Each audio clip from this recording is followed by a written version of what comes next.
सज्जनों और देवियों, सदगुरु कबीर की एक साखी है, हद चले सो मानवा, बेहद चले सो साध। हद बेहद दो तजे ताकर मता आगाध। जो हद चलता है वो मनुष्य है, जो बेहद चलता है वो साधु है, और हद बेहद से ऊपर उठ जाता है उसका मत अगाध है। दुनिया में 3 प्रकार के लोग होते हैं, गृहस्थ, विरक्त, गुणातीत। गृहस्थ सर्वाधिक, विरक्त थोड़े, और उसमें असली विरक्त तो और थोड़े, और गुणातीत कोई कोई। गृहस्थ जो घर परिवार बसा के रहे, विरक्त जो घर परिवार छोड़ करके साधना करे, और गुणातीत जो पूरा काम कर लिया, जिसकी तृष्णाएं मिट गई, परम शांत में जो सदैव रहता है, गुणातीत है। सदगुरु ने एक ही साखी में तीनों का निर्देश किया है। पहले वह गृहस्थ के विषय में कहते, मानो शब्द का करके गृहस्थ के लिए संकेत करते हैं। हद चले सो मानवा, वैसे मानव जीवन मुक्त को सायं मानव कहते हैं, लेकिन यहां का प्रसंग दूसरा है। यहां मानव से विप्राय है गृहस्थ। हद चले सो मानवा, हद मर्यादा, गृहस्थी मर्यादा से जो चले वो मनुष्य है। गृहस्थी मर्यादा क्या है? गृहस्थ किसे कहते हैं? गृहस्थ शब्द से अगर अर्थ किया जाए तो होगा घर में रहने वाला। गृह कहते घर को, और अस्त कहते स्थित को, ठहराव को। सरल अर्थ है कि घर में रहने वाला गृहस्थ है। घर में साधु भी रहते हैं, उनके घर का नाम है कुटी, मठ, मंदिर, आश्रम। लेकिन इस घर उस घर में अंतर है। गृहस्थ का घर राग करके जुड़ता है, विरक्त का घर वैराग करके जुड़ता है। गृहस्थ बनता है आदमी विवाह से, विवाह न करे तो गृहस्थ नहीं कहा जाएगा। विवाह एक रागात्मक बंधन है, यद्यपि वहां भी ज्यादा राग करना वर्जित है। ज्यादा राग करेगा तो दुखी हो जाएगा, लेकिन विवाह राग रंगाई। तो गृहस्थों का घर बनता है विवाह से, विरक्तों का घर बनता है विवाह तोड़कर। विवाह न करना और कर लिया तो तोड़ देना, तब विरक्त का घर बनता है। ये दोनों बहुत फर्क है। विवाह क्यों लोग करते हैं? क्योंकि सब न इतना समझ सकते हैं, न इतना साहस कर सकते हैं कि हम जीवन भर ब्रह्मचारी बन के रहें। तो कोई कोई सोच सकता है, इसलिए विवाह करना उचित है।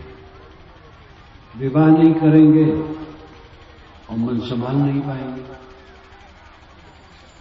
तो गंदा काम करेंगे, समाज बिगड़ेगा, उनका जीवन बिगड़ेगा, समाज बिगड़ेगा। विवाह करके रहेंगे तो एक मर्यादा में रहेंगे। जो विवाह करके भी मर्यादा का त्याग करते हैं वे बहुत निकृष्ट है। पति पत्नी, पत्नी पति के प्रति समर्पित होते हैं, और वे दोनों आपस में संतोष पूर्वक रहें। कोई स्त्री पराये पुरुष से मोहब्बत न करे, और कोई पुरुष पराई स्त्री से मोहब्बत न करे। स्त्रियां समझें कि मेरे पति के अलावा जितने पुरुष हैं सब पिता पुत्र भाई के तुल्य हैं, और पुरुष समझे मेरी पत्नी के अलावा जितनी नारियां हैं मां बहन बेटी के समान है। इसी मर्यादा को रखने के लिए विवाह होता है, और कितने लोग इस बात को भूल जाते हैं। वे पराई स्त्री या पराये पुरुष से मोह करने लगते हैं तो वही गंदगी फैलाते हैं। जिस गंदगी से बचने के लिए विवाह किया जाता है, विवाह करके वही गंदगी फैलाते हैं। ऐसे लोग महापापी हैं। किसी से ऐसी भूल हुई हो तो ऐसी भूल नहीं करनी चाहिए। विवाह कब करना चाहिए? वैदिक युग में जवान और युवती का विवाह होता था, बाल विवाह नहीं था। वेदों को पढ़ने से कहीं नहीं पता लगता है कि बाल विवाह होता था। हिंदू परंपरा में पीछे से बाल विवाह बहुत होने लगा, यहां तक कि बच्चे को गोद में ले करके विवाह करते हुए मैंने देखा है बचपन में, अंग्रेज गवर्नमेंट के जमाने में। दूल्हा जिसको बनाया वो गोद में बैठा था, और दुल्हन में बेचारी वही छोटी बच्ची। भारत आजाद हुआ, कई बातों में बड़ा परिवर्तन हुआ है। सरकार ने उम्र भी निर्धारित कर दी है, लेकिन उससे भी और उम्र बढ़ना चाहिए। विवाह तब होना चाहिए जब आदमी कमाने लगे। अपने बच्चे का विवाह जल्दी करने के चक्कर में न करो। ये माताएं बड़ी लालायित होती हैं। लड़का जैसे 15-16 वर्ष का हुआ जल्दी विवाह करना चाहती है, चाहती बहू आ जाए। और जितना ये लालायित होती हैं आगे चलकर दूसरे विरोध में पड़ती हैं। बहू आ गई तो बहू अपने मन के अनुसार कहां तुकुल कर पाएगी, तो बहू से विरोध करना शुरू करेंगे, और बहू के साथ लड़के से भी विरोध करेंगे, और ऑब्जेक्शन करेंगे कि मैंने लड़के को पैदा किया, पाला पोसा, बड़ा बनाया, और एक लड़की बाहर से आई, उसका वो गुलाम हो गया। ये बहुत गलत विचार है। बेटे बहू प्रेम से रहें बस काफी है। तुम उन पर अधिकार जमाने की क्यों चेष्टा करती हो? माताएं बच्चों का विवाह करने में बहुत आगे रहती हैं, और बच्चों से दुश्मनी साधने में भी आगे रहती हैं। और कितने घरों में मां और पत्नी के बीच में युवक परेशान होता है। माता को समझाता है तो माता समझती है तो अपनी पत्नी खो गया, मुझे ज्ञान देने चला है। पत्नी को समझाए तो पत्नी समझती है मैं तो बाहर से आई हूं, माता के हैं, हम किस काम के। इस प्रकार बहू पत्नी और मां के बीच में कितने नवयुवक बहुत दुखी होते हैं। विवाह जल्दी न करो, लड़के कमाई करें। आजकल तो लड़कियां भी आगे बढ़ रही हैं, नौकरी में जा रही हैं, व्यवसाय कर रही हैं। वैसे इसके लिए अच्छा यह है कि पति अगर काम भर का कमा लेता है तो पत्नी कमाने का धंधा न करे तो अच्छा है, क्योंकि घर की कमाई बहुत बड़ी है। परिवार पोषना, बच्चों को संभालना। विवाह आजकल सरल नहीं है। विवाह होता और टूटना शुरू होता है। पढ़े लिखे लोगों में ये रोग और बढ़ गया।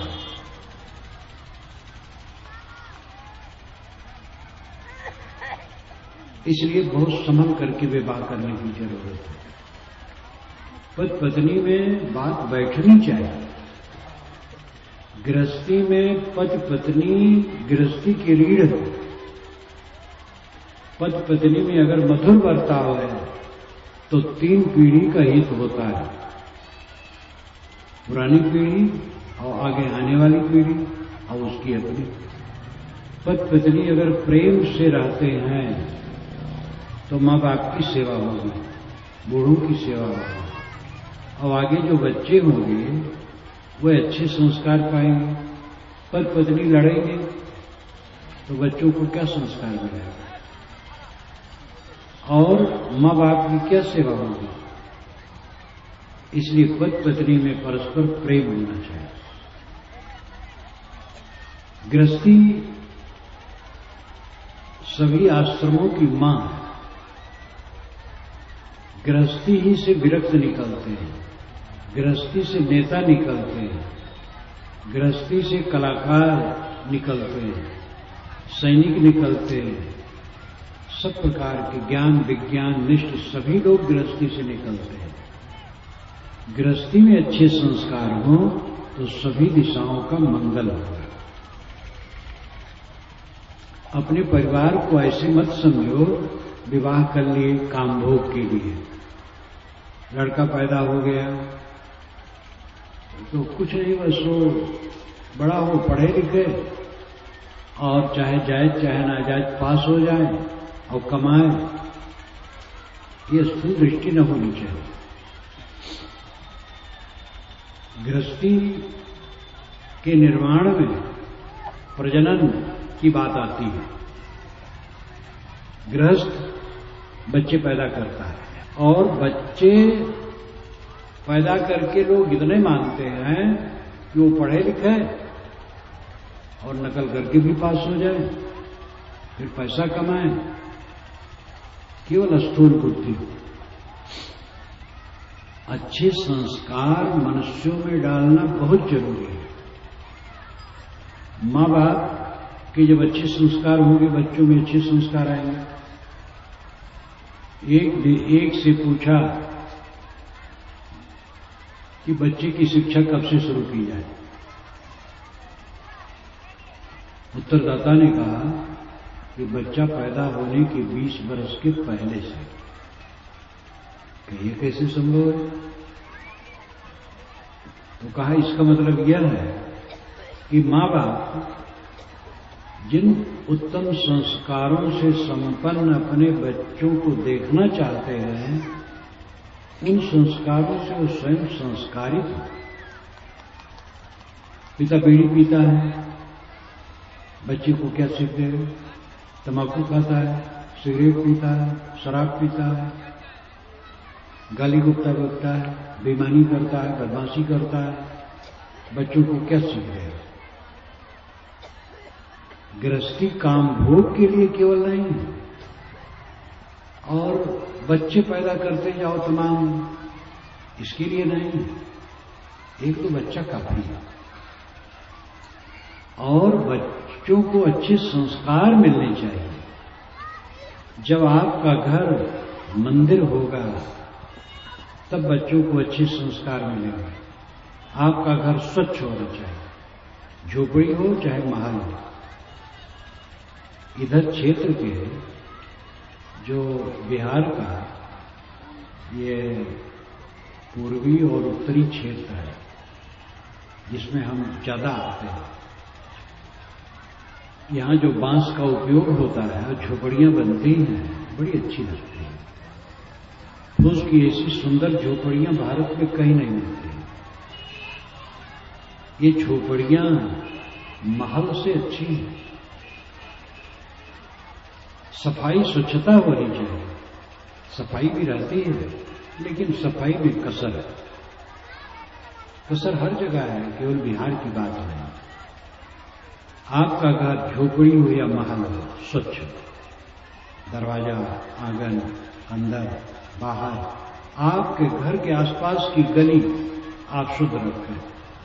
सभी लोग अपने घर की गली शुद्ध रखें, पूरा गांव स्वर्ग हो जाए। सफाई स्वच्छता, बच्चों को अच्छे संस्कार हो, कभी गाली गुप्ता मुख से न निकले, प्रेम का बर्ताव, स्वभाव अलग अलग सबका होता है। रुचियां और संस्कार गुणकर्म भी अलग होते हैं। कोई तमह प्रधान है, कोई रजह प्रधान है, कोई सत्य प्रधान है। सबको लेकर के चलने के लिए सहना पड़ेगा। अगर किसी की अनुचित बात देख सुनकर आप गर्म हो गए तो आप परिवार का संगठन नहीं कर सकते। अनुचित जो न हो वो भी अपने को अनुचित लग सकती है बात, समझ अंतर होने से। अनुचित थोड़ी है, उसको आप बढ़ा करके ज्यादा बिगाड़ रहे हैं। इसलिए जरूरी है घर में समता, शील, संयम का बर्ताव। सुबह से शाम तक शांति का वातावरण है, हल्ला ना हो। कितने घरों में ऐसी बात करते कणों कणों कौवा की तरह, दूसरे घर वाले सुने। सभ्यता, शील, संयम, मीठे वचन, अंडा मांस मछली कभी न खाओ, ये मनुष्य का भोजन नहीं। प्राकृतिक चिकित्सक पूरी दुनिया के जितने हैं एक स्वर से इसका त्याग बताते हैं। इंग्लैंड, अमेरिका के भी हर जगह के प्राकृतिक चिकित्सक मना करते हैं कि अंडा मांस मछली मनुष्य का भोजन नहीं। सब प्रकार के नशा का त्याग आपके घर में एक ऐसी जगह होनी चाहिए जो मंदिर में हो।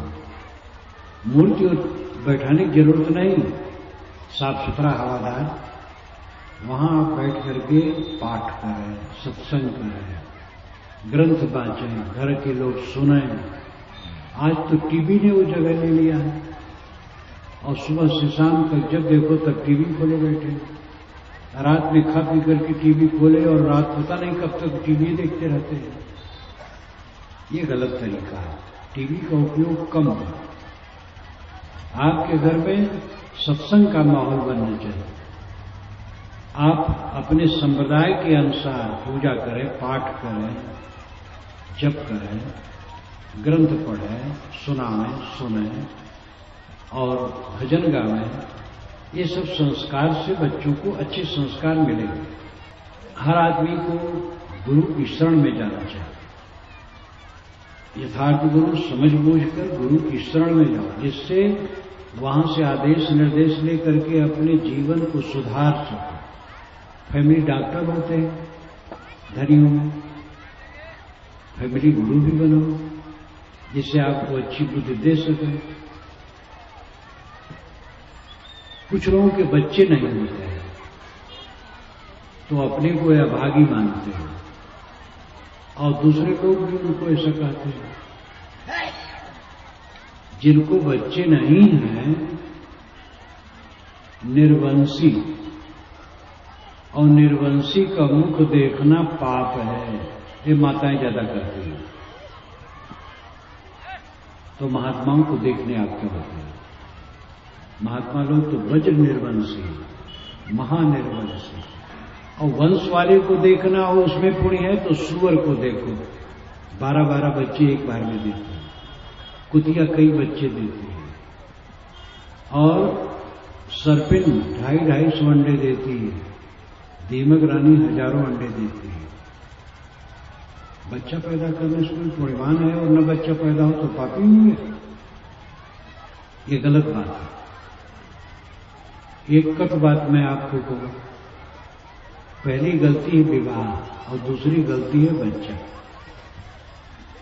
आप कहें विवाह ये गलती मानी जाए तो समाज कहां बनेगी? मैं आपकी बात मानता हूं, लेकिन मेरी बात आप नहीं माने। आप विवाह कर लिए, झंझट में पड़े कि नहीं? जितने विवाह करने वाले हैं और जरा बूढ़े हो गए और स्वयं सोचे, झंझट में पड़े कि नहीं? अब दूसरी झंझट बच्चे हैं। प्रकृति ने अगर रोक दिया, बच्चा नहीं दिया, तो आप आधी झंझट में हैं, आधी झंझट में नहीं। लोग कहते बच्चे वाले सौभाग्यशाली हैं। बच्चे वाले से जाकर के पूछो कितने सौभाग्यशाली हैं। जिनके बच्चे उनकी रात दिन आरती उतारी जा रही है। कितने लोग तो अपने बच्चे से इसे खींचते हैं कि हमें बच्चा न होता तो अच्छा होता। कौशल्या माता जब उनको पता लगा, राम आए पिता के पास, सुबह बुलाई गए, सुमंत भेजे गए, तो पहुंचे तो दशा बिगड़ गई थी। आप जानते ही हैं, कई का कूप लौट करके गए कौशल्या के भवन में। कौशल्या तो तैयार थी, सब आसन लगाए और विधि विधान से कि बच्चे का सत्कार करें और अभी 2 घंटे में गद्दी होगी। राम गए, वाल्मीकि रामायण के अनुसार मैं कहता हूं, राम कथा पूरा समझना चाहें तो मेरा रामायण रहस्य नाम की पुस्तक पढ़ें। उसमें वाल्मीकि अध्यात्म मानस तीनों का सब कथाओं को लेके बताया गया है। राम ने जो उनके लिए आसन बिछाया था कौशल्या ने, उसको हाथ से छू लिया। माता जी, मैं इस पर बैठने लायक नहीं, मैं 14 वर्ष के लिए वनवास जा रहा हूं, भैया भरत को राज्य मिला है। ये सुनते ही कौशल्या बदहोश हो गई। राम ने उनको संभाला। जब वे सावधान हुई तो विलाप करने लगे। उन्होंने कहा कि अपने पति के राज्य में मुझे कभी सुख नहीं मिला। सोचिए, अवध नरेश दशरथ की पट रानी कौशल्या, और वे कहते हैं अपने पति के राज्य में कभी मुझे सुख नहीं मिला। मैं सोचती थी राम का राज्य मिलेगा तो शायद मुझे सुख मिल जाए, और 14 वर्ष को वनवास जा रहे हैं। इससे तो अच्छा यही होता है पैदा ही न हुए होते। आप ही लोग नहीं, कौशल्या माता भी कहती हैं, राम न पैदा हुए होते वही अच्छा था। महादुख है। जिनके बच्चे नहीं हैं वे समझ रहे हम आधी झंझट में पड़े, आधी झंझट नहीं हुई। विवाह आधी झंझट है, उसको निभावें। बच्चे झंझट नहीं है, उनका न शादी करना, न विवाह करना, न उनका घर बनवाना, न उनका पेशा लगवाना, कोई झंझट नहीं है। पति पत्नी दोनों सत्संगी हों, अधिक ज्ञान की बात समझें, ध्यान करें, चिंतन करें, अध्ययन करें, मनन करें, कल्याण करें। जीवन का फल कल्याण है। जीवन का फल बच्चा पैदा करना नहीं। गृहस्थी में बच्चे होते हैं, जिनके बच्चे हों उनकी जिम्मेदारी बढ़ गई, वे उनकी सेवा करें, संस्कार दें और उनकी व्यवस्था करें। जिनको बच्चे नहीं हैं वो झंझट में नहीं पड़े, साधना करें। बहुत अच्छा, दुनिया में बहुत बच्चे हैं, उनकी सेवा करें। इसलिए जिनके बच्चे नहीं हैं वे अभागी नहीं, और वे अपने को अभागी न माने। सौभाग्य है सन्मार्ग में चलना, भक्ति मार्ग में चलना।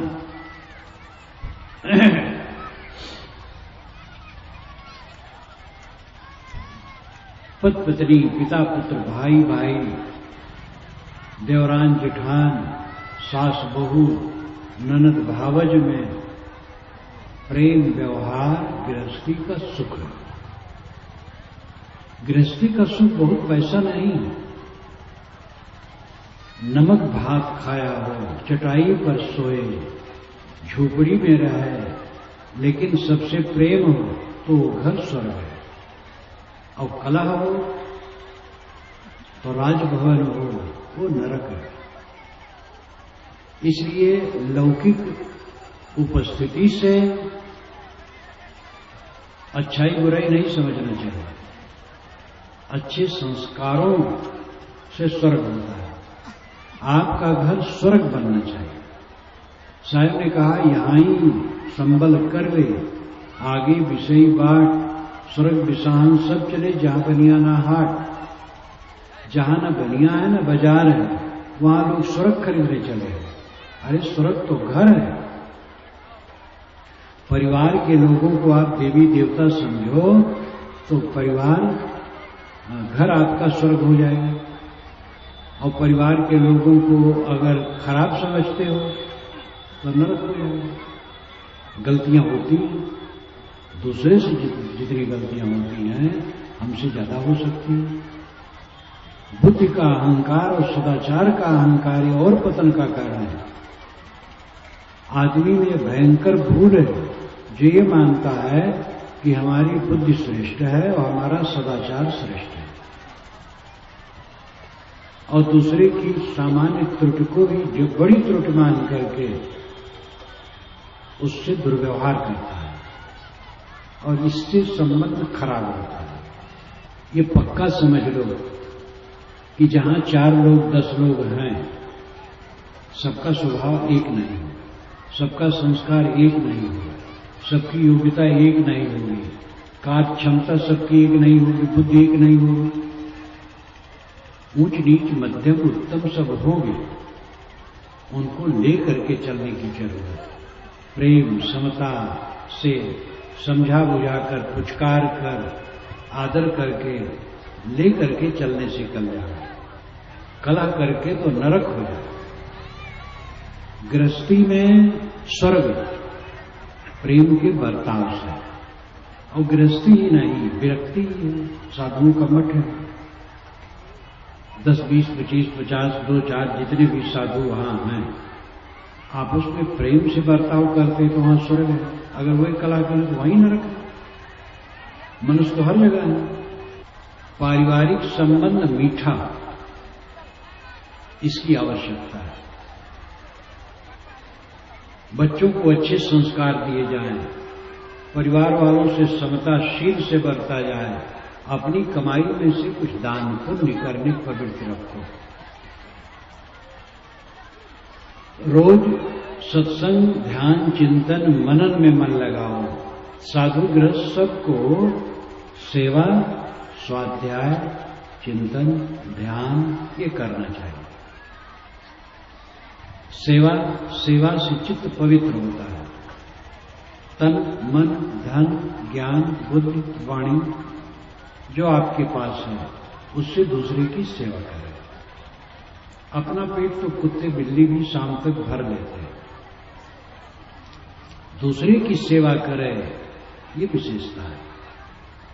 सेवा परायण, स्वाध्याय परायण, ज्ञान के ग्रंथ घर में रखो, रोज पढ़ो। सुबह से शाम तक चारों तरफ से कूड़ा कचरा आने की संभावना रहती है, क्योंकि हानि लाभ, सुख दुख, संयोग वियोग, अनुकूल प्रतिकूल, सम्मान अपमान का प्रपंच आता रहता है और इसमें मन खराब होने का चांस रहता है। जब ज्ञान के ग्रंथ पढ़ोगे, अच्छे विचार आएंगे, तो ये जितने कूड़े कचड़े हैं ये बह जाएंगे। संतों की संगत तो मिलना दुर्लभ है, कभी कभी मिलता है। ज्ञान के ग्रंथ पढ़ो तो रोज आपके लिए सत्संग है, इसलिए ज्ञान के ग्रंथ घर में रखो और पढ़ो और चिंतन करो। पहले के दोष हमारे घटे हैं कि नहीं? काम की लंपटता, क्रोध का उद्वेग, कटुवचन, लोभ, खाने पीने की लंपटता, कलह करना, ये दुर्गुण जैसे पहले थे वैसे हैं कि घटे? अगर घटे हैं तो सफल है, और वैसे हैं तो क्या सफल है? अगर ये बढ़ गए हैं तो और पतन है। ये एकांत में चिंतन करो। आपके साथी ही आपसे दुखी क्यों है? आप तो कारण नहीं, आपकी उपेक्षा, आपका तिरस्कार, आपका कटवचन, इन सब से वो दुखी तो नहीं। अपने को संभालो और दूसरे को संभालो। चिंतन करो अकेले में, और ध्यान, सबको ध्यान करना चाहिए, साधु गृहस्थ सबको। हमारे कबीर आश्रम इलाहाबाद में तो ध्यान अनिवार्य है। सुबह 4 बजे घंटी लगती है और सब उठ जाते हैं, और 5:30 बजे के अंदर ही सत्संग सभागार में आ जाते हैं। 1.5 घंटा रहती है फुर्सत, नींद खुलने के बाद अवसर, जिसमें स्नान करें, आश्रम की सफाई करें और सब आ जाए। 5 बजे से 25 मिनट तक ज्ञान के गीत लाउड स्पीकर से सुनाया जाता है, वो चारों तरफ फैलता है। 25 मिनट, ज्यादा नहीं। 5, 5:30 बजने बजते बजते सभागार में सभा जाते हैं और 2 मिनट की वंदना होती है और सब ध्यान में बैठ जाते हैं। 5:30 से 6:30 तक 1 घंटा सामूहिक ध्यान और 6:30 से 7:30 तक प्रवचन, बीचक पर अन्य शास्त्रों पर प्रवचन चलता है और रात में 7:30 से 9:30 अंतिम में ध्यान रखा जाता है आधा घंटा और पहले बीचक पाठ, फिर सत्संग, प्रवचन और 9 से 9:30 ध्यान, फिर विश्राम। इस प्रकार सामूहिक ध्यान 1.5 घंटा दोनों टाइम में सबके लिए अनिवार्य।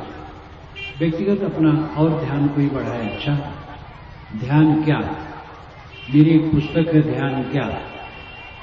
ध्यान है कुछ न सोचना, ध्यान है कुछ न सोचना, चित्त एकदम शांत, ये ध्यान है। लेकिन यहां तक पहुंचने के लिए क्रिया योग है। पहले तो ध्यान के लिए तैयारी होनी चाहिए। अगर आप लड़ाई झगड़ा करने की प्रवृत्ति रखते तो ध्यान में मन नहीं रहेगा। खाने पीने में लपट है तो ध्यान तो हो ही नहीं पाएगा। जो संतुलित खाएगा, संयमित सात्विक भोजन करेगा, कलह नहीं करेगा, सह लेगा, संतोषी होगा, वो ध्यान कर सकता है। तो संतुलित भोजन करो, सात्विक भोजन करो और कलह प्रिय न रहो, सहनशील रहो। ध्यान के लिए बैठो स्थिर आसन से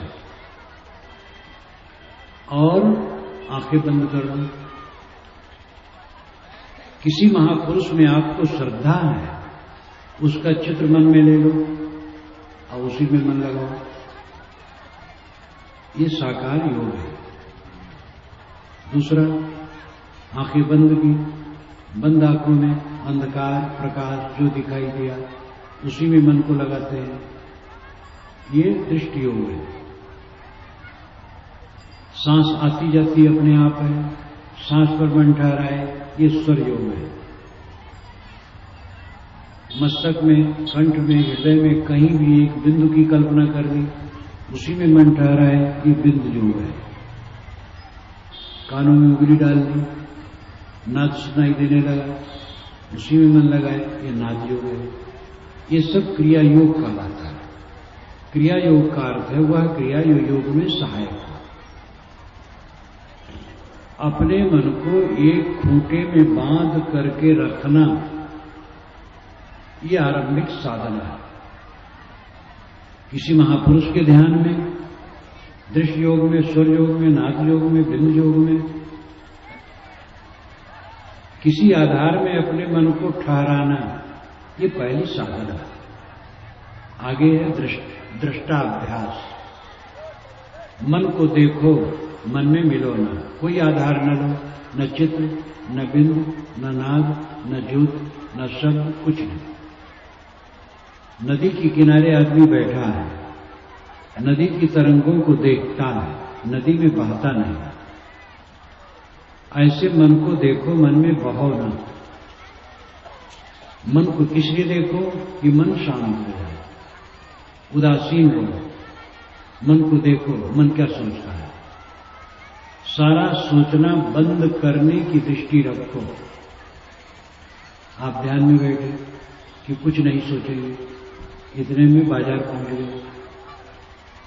ख्याल आया बाजार तो नहीं, यहां ध्यान कर रहे हैं, छोड़ दो। 10 बार भूल हो तो 11वीं बार सावधान हो जाओ। 20 बार भूल हो 21वीं बार सावधान हो जाओ। 50 बार भूल हो 51वीं बार सावधान हो जाओ। काम करते रहो, मन को देखते रहो और मन को शांत करने का ख्याल रखो, कुछ आधार न लो। इसको कहते दृष्टाभ्यास, साक्षी भाव। ये अभ्यास करते करते जब वृत्ति लीन हो गई, मन शांत हो गया, कुछ सोचना नहीं हो रहा है, तब ध्यान है। ध्यान है कुछ न सोचना, कोई चित्र न लेना, कोई नक्शा न लेना, कोई आकार न देना, नाम रूप संकल्पों में चलते। ध्यान दीजिए, जब संकल्प उदय होते हैं, मन में ख्याल आता है, तो उसमें नाम आता है और रूप आता है। जैसे हम ध्यान में बैठे, इतने में हमारा मन चला गया सड़क पर, तो सड़क का नाम आ गया, सड़क का 3 अक्षरों का जो, और सड़क का लंबा आकार आ गया, वो रूप है। इतने में भैंस की याद आ गई, तो भैंस नाम आ गया और भैंस का आकार आ गया। जहां तक याद होगी वहां तक नाम और रूप चलेंगे। याद जब नहीं होगी, सारा ख्याल शांत, तो नाम रूप शांत है। नाम रूप दोनों माया, नाम रूप शांत हुए वह शुद्ध चेतन मात्र अपने आप। ये ध्यान की अंतिम स्थिति है। इसके लिए अभ्यास चाहिए और अनासक्त चाहिए। रोज रोज अभ्यास करो और अनासक्त होने का काम करो। संसार की क्षणभंगुरता को देखो। देह नश्वर है। हम लोग चाम की थैली लिए घूम रहे हैं। ये शरीर क्या है? चाम की थैली, जिसमें हड्डी, मांस, रक्त, टट्टी, पेशाब, उद्वेग सब भरे। कौन सी बढ़िया चीज है? अनासक्त हो, ब्रह्मचर्य का पालन अधिक से अधिक गृहस्थ भी करें, और संयमित भोजन, तो ये ध्यान अच्छा बनेगा। इस पर ज्यादा न कहूंगा। ध्यान क्या है नाम की पुस्तक में इसको विस्तार से समझ सकते हैं, और सभी पुस्तकें इसकी सीख देती हैं जो धर्म की हैं। कुल मिलाकर के हत चले सो मानवा, गृहस्थी मर्यादा के अनुसार चले वो मनुष्य। बड़ों का आदर, छोटों के लिए स्नेह, सबके प्रति सद्भाव, समता, शील का बर्ताव, अपनी शक्ति से दूसरे की सेवा करने का भाव, स्वाध्याय, चिंतन, मनन, ध्यान, अध्ययन, इन सब बातों को लेकर के चले, तब गृहस्थी। काम धंधा के लिए मुझे उपदेश नहीं देना। आप किसानी करना जानते हैं, जो व्यापारी हैं व्यापार करना जानते हैं, जो सर्विस में हैं सर्विस का काम जानते हैं। उसके लिए शिक्षण संस्थान है सरकार की तरफ से। अब आप स्वयं उसमें माहिर हैं, कर रहे हैं। यहां तो जो खास संस्कार की बात है वो बताई जाती है। अच्छे संस्कार जीवन में जमा। आपकी असली पूंजी क्या है? ये बाहर का धन दौलत तो गुजर बसर के लिए। असली पूंजी है अच्छे संस्कार। अच्छे संस्कार जिसके मन में है उसको शांति है। गलत संस्कार हैं वो अशांत है। सुख और दुख की परिभाषा चित्त की उलझन और सुलझाव में। उलझा हुआ चित्त दुख है, सुलझा हुआ चित्त सुख है। चीजों से सुख नहीं मिलता है, चीजों से गुजर बसर होता है। जब मन बेचैन होता है, चाहे जितना धन हो आदमी सुखी नहीं रहेगा। और मन में विश्राम है तो एक पेड़ के नीचे बैठा वहां भी आनंद है। हम समझते हैं कि कोठी वाला बड़ा आदमी है, पैसा वाला बड़ा आदमी है, पद वाला बड़ा आदमी है। पद और पैसा और कोठी के नाते वो बड़ा है। बड़ा आदमी वह है जिसके बड़े विचार हैं, बड़े संस्कार हैं, स्वच्छ संस्कार हैं, जिसके चित्त में निर्मलता है, प्रसन्नता है, शांति है, स्वच्छता है, वो बड़ा आदमी है। सब कुछ किस लिए? सुख के लिए। और सुख होता है अच्छे संस्कारों से, अच्छे विचारों से। उलझा हुआ मन दुख है, सुलझा हुआ मन सुख है। गृहस्थी वो सफल है जिसमें सुलझाव। हत चले सो मानव। गृहस्थी मर्यादा के अनुसार जो चले हो मनुष्य। इस पर बहुत कुछ कहा जा सकता है, लेकिन संकेत काफी है। बेहद चले सो साध।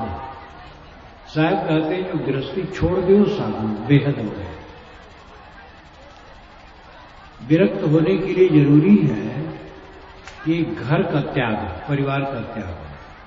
घर परिवार न त्याग करके घर परिवार में रहना चाहिए, वही अच्छा है।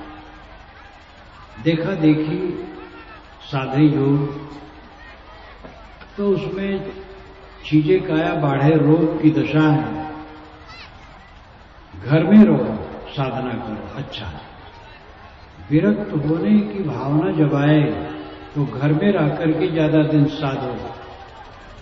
जब घर में न रह पाओगे अपने आप विरक्त हो जाओगे। लेकिन विरक्त हो तब घर से संबंध न जोड़े। गए गुरु महाराज बड़े उदार होते हैं बहुत, तुरंत वे साधु बना देते हैं। चट मंगनी पट बिया, मंगनी की विवाह कर लिए झट से। तो ऐसे गुरु कितने हैं, उनके पास पहुंचो तुरंत वे साधु देने तैयार हो जाते हैं। ये गलत बात है। जिसको वैराग लगे तो घर में साधे, और जब त्याग करे तो फिर अपने परिवार से संबंध न रखे। जैसे सभी भक्त हैं तैसे उनके यहां कभी आना हो गया, साधु बने बैठे हैं, बाहर खुजवा रहे हैं और घर में लाके पैसा दे रहे हैं। ये कितना गलत है। परिवार पोस रहे हैं, बच्चे पोस रहे हैं, तो घर में रहते। इसलिए विरक्त हो तो सच्चा हो, फिर अपने परिवार से संबंध नहीं। जैसे सब है तैसे वो शुद्ध ब्रह्मचर्य का पालन हो। विरक्त शुद्ध ब्रह्मचर्य का पालन जीवन भर करे। टोना टुटका जादू मंत्र ये न करे। कितने साधु यही सब करने लगते हैं। और ये भी ध्यान दीजिए कि जितना भूत प्रेत जादू टोना जंतर मंत्र है सब बकवास है। भूत प्रेत नाम का कोई जानवर नहीं होता है।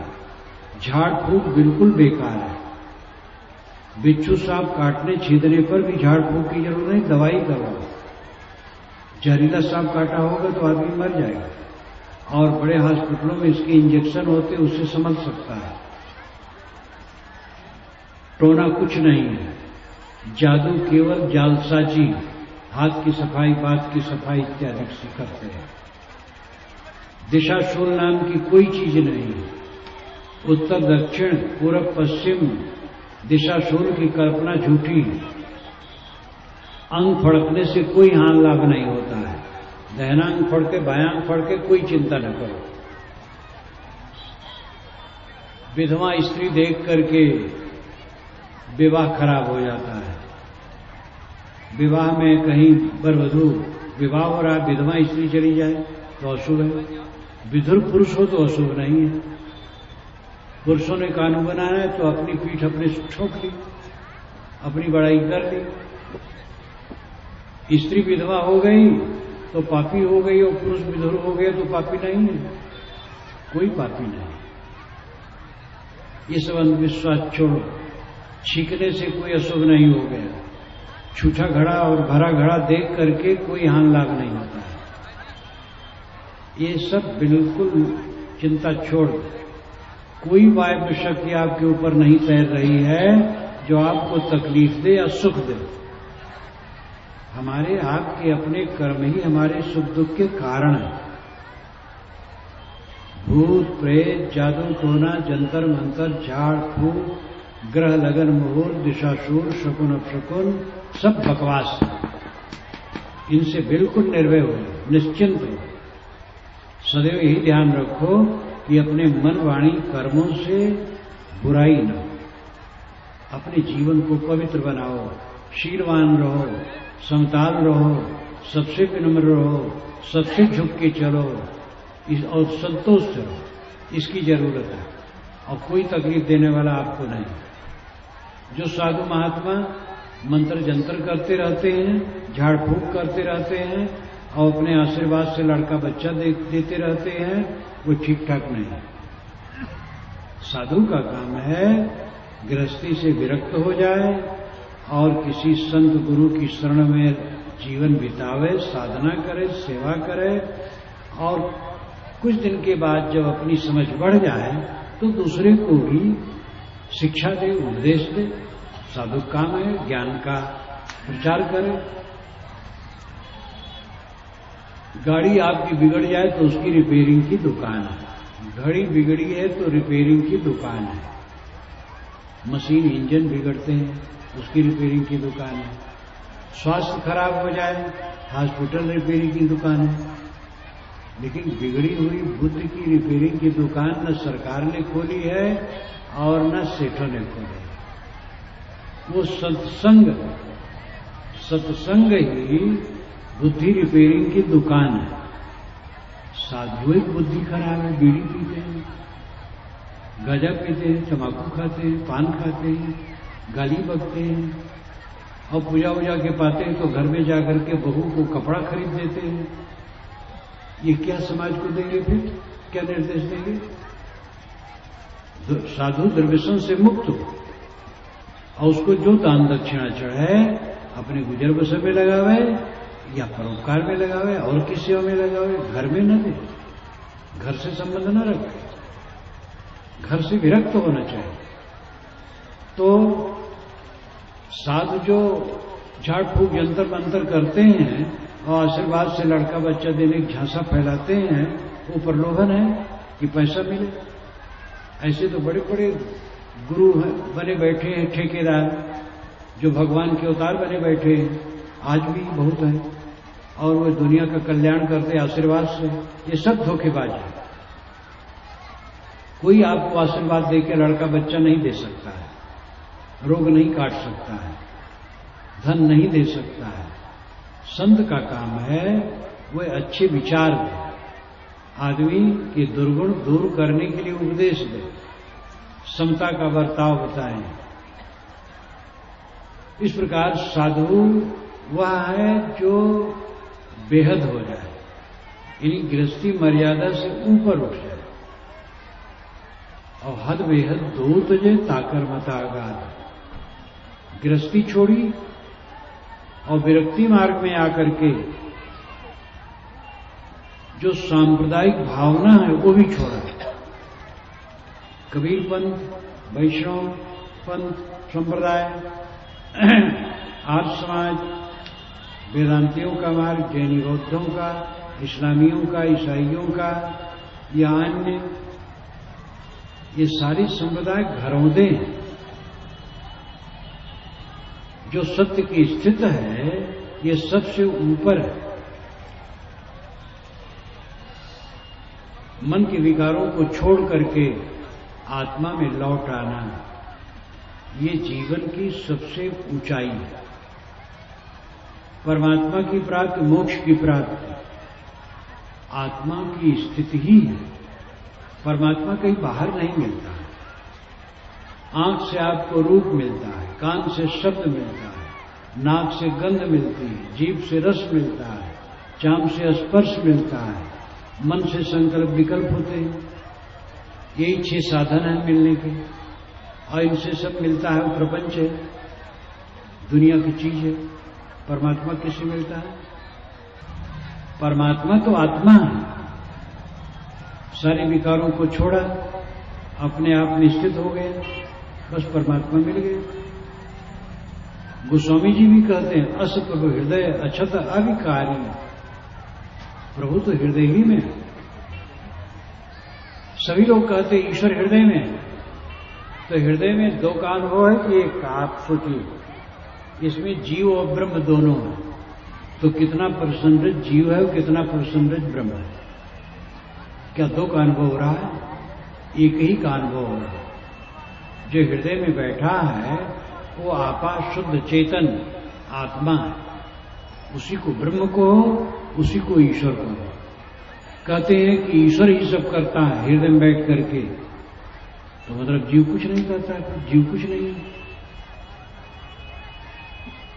तो जीव को चाहे ईश्वर को, ईश्वर करता है मतलब जो करता है वही ईश्वर है और वो जीव है। जीव ईश्वर में भेद नहीं। जीव ब्रह्मयुना परा, ये वेदांत भी कहता है। जीवो ब्रह्मयुना परा, जीव ब्रह्म एव न अपरा। जीव ब्रह्म ही है, दूसरा नहीं। कस्तूरी कुंडल से मृग ढूंढे वन माय, तैसे घट घट राम है दुनिया जानत ना है। सबके दिल में जो दिलदार बैठा है वही खुदा है, गॉड है, परमात्मा है, ब्रह्म है, ईश्वर है। उसको खोजना नहीं, काम करना है सारे विकारों को धो देना, सारी मलिनता को गुहार के साफ कर देना। फिर जो सारी मलिनता मिट जाएगी तब जो रह जाएगा वही परमात्मा है। सारा मनोविकार हट गया तो शुद्ध चेतनात्मा रह गया, वही परमात्मा है। इस अवस्था में पहुंचा हुआ ज्ञानी कौन पंथ का है?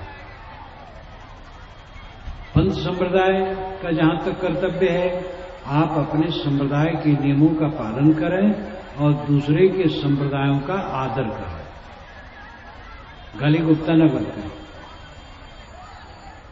राम कट्टर राम उपासक कृष्ण उपासना से मोक्ष नहीं मानते हैं और कट्टर कृष्ण उपासक राम उपासना से मोक्ष नहीं मानते हैं, शैव इन दोनों से मोक्ष नहीं मानते हैं। ये सांप्रदायिकता है। मोक्ष और स्वर्ग किसी संप्रदाय की डिबिया में बंद नहीं है। मोक्ष और स्वर्ग व्यक्तिगत विषय है। मोक्ष और स्वर्ग दो नहीं है। पौराणिकों का स्वर्ग तो गंदा है, स्त्री पुरुषों का विलास, वो काल्पनिक कुछ नहीं, केवल किताब की चीज है। ज्ञानियों का स्वर्ग और मोक्ष एक है। स्वर्ग है अपने में लौट आना, स्वर्ग अपने में लौट आना स्वर्ग है, और मोह का क्षय होना मोक्ष है। बाहर का मोह मिट गया मोक्ष है, अपने में लौट आए स्वर्ग है। दोनों का अर्थ एक है। स्वर्ग और मोक्ष ये पंथ की चीज नहीं है, संप्रदाय की चीज नहीं है, ये व्यक्तिगत साधना की चीज है। जो इस बात को समझता है वो हद बेहद से ऊपर उठ जाता है। वो ये नहीं मानता है कि जो कबीरपंथी होगा उसी कल्याण होगा, दूसरे का नहीं। जो वैष्णव होगा उसी कल्याण होगा, दूसरे का नहीं। जो आर्यसमाजी होगा उसी कल्याण होगा, दूसरे का नहीं। जो मुसलमान होगा उसी कल्याण होगा, दूसरे का नहीं। ऐसा वो नहीं मानता। ये तो सब घरौदे हैं। इन घरौदों का मूल्य है जैसे आपके खेत हैं, तो खेत बनाए गए हैं इसलिए कि अलग अलग सब कमाई करें, लेकिन सारा खेत जमीन है, मेड़ काल्पनिक है। इसलिए बंदोबस्त में मेड़े टूट जाती है, दूसरे ढंग से बन जाती है। मकानात अलग अलग हैं क्योंकि व्यवस्था अलग अलग रहने में संभव है, लेकिन सभी मकान मनुष्य के लिए हैं। तो सारे विकारों से रहित होकर के जो आत्म संतोष पा गए, आत्म संतुष्ट हो गए, वो हद बेहद से ऊपर उठ गए। साहब ने कहा समझे की गति एक है, जिन समझा सब ठौर, कहें कबीर ये बीच के बल कहीं और की और। जितने समझदार हैं सबकी दशा एक है, ये बीच के लोग बकवास करते हैं। समझ बूझ जड़ हो रहे, बल तज निर्बल हो, कहें कबीरता संत का पला न पकड़े खोल। पहले समझ बूझ ले फिर अनाड़ी बन जाए और सारे बल को छोड़ करके निर्मानी हो जाए, वो मुक्त है। रूमी साहब कहते हैं, इस्लामिक संत थे, चश्म बंदो गोश बंदो लब्य बंद गर्नवीनी सरे अकबर मन बखन। आंखें बंद कर लो, कानों को बंद कर लो, ओठों को बंद कर लो, इतने पर सत्य के दर्शन न हो तो मेरा मजाक उड़ाना। इसका मतलब अपने को समेट लो। सनत कुमार छांदोग्योपनिषद में नारद को समझाते हुए कहते हैं, ये वही भूमा तत्सुखम नाल्पे सुखमस्त भूमयु सुखम, यत्र नानद पश्यत नानद श्रवत नानद विजाना सबूमा। भूमा में सुख है, अल्प में सुख नहीं। जवानी अल्प है, वैवाहिक क्षण अल्प है, घर परिवार का संबंध अल्प है, पद प्रतिष्ठा अल्प है, सब कुछ अल्प है। भूमा अनल्प है, अनंत। भूमा आत्मा, उसकी स्थिति कैसे होती है? यत्र नानद पश्यत नानद श्रोत नानद विजाना सबूमा। जब दूसरे को नहीं देखता, दूसरे को नहीं सुनता, दूसरे को नहीं जानता, ये भूमा की स्थिति है। देखना बंद करो, सुनना बंद करो, जानना बंद करो। ये मोक्ष दशा है। ध्यान में देखा नहीं जाता है, सुना नहीं जाता है, जाना नहीं जाता है, सारा संकल्प छोड़ दिया जाता है। वो अंतिम अवस्था है। ये हद बेहद से परे। हद गृहस्थी मर्यादा और बेहद विरक्ति मार्ग में सांप्रदायिक मर्यादा, ये दोनों से ऊपर कल्याण दशा है। जो कल्याण को समझेगा वो किसी को नास्तिक नहीं कहेगा। आस्तिक, नास्तिक, दीनदार, बेदीन का पचड़ा बेकार है। एक हिंदू दूसरे हिंदू को नास्तिक कहता है। एक मुसलमान दूसरे मुसलमान को काफिर कहता है। एक ईसाई दूसरे ईसाई को नापाक करता है। एक संप्रदाय में तमाम शाखा भेद होकर के एक दूसरे को नास्तिक, आस्तिक, बेदीन, दीनदार का झगड़ा करते हैं। ये सब बेसमझी। जो सत्य आत्मा को समझा वो अपने को बाहर से समेटा, अंतर्मुख हुआ और हद बेहद से ऊपर पहुंच गया। झगड़ा वहां कुछ नहीं। साहब कहते ताकर मत आगाध, उसका मत अगाध है। आप चाहें कि उसको बाहर से समझ लें, नहीं समझ पाएंगे। स्वयं उसके निर्देश के अनुसार चलें तो धीरे धीरे आपको भी वानगी मिलेगी, अपना अनुभव होगा और उस अवस्था में आप भी पहुंच सकते हैं। सब मनुष्य का अधिकार है। इस प्रकार सद्गुरु एक ही साखी में तीनों का निर्देश करते हैं। हद चले सो मानव।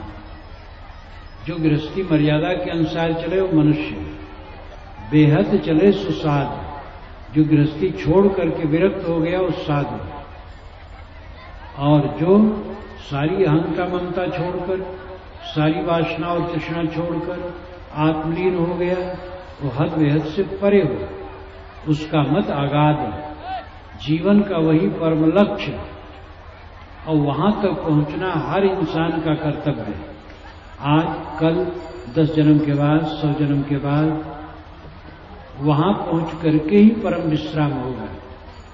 जब ऐसी स्थिति हमें मिलेगी कि हमारे चित्त का तर्क समाप्त हो जाए, कलह समाप्त हो जाए, विवाद समाप्त हो जाए, चित्त की उत्तेजना समाप्त हो जाए, मन हर समय प्रशांत, अंतर्मुख, आनंद कंद, तभी जीवन का परम लक्ष्य मिला हुआ समझा जाएगा। ये हद बेहद से ऊपर है और अगाध स्थित है।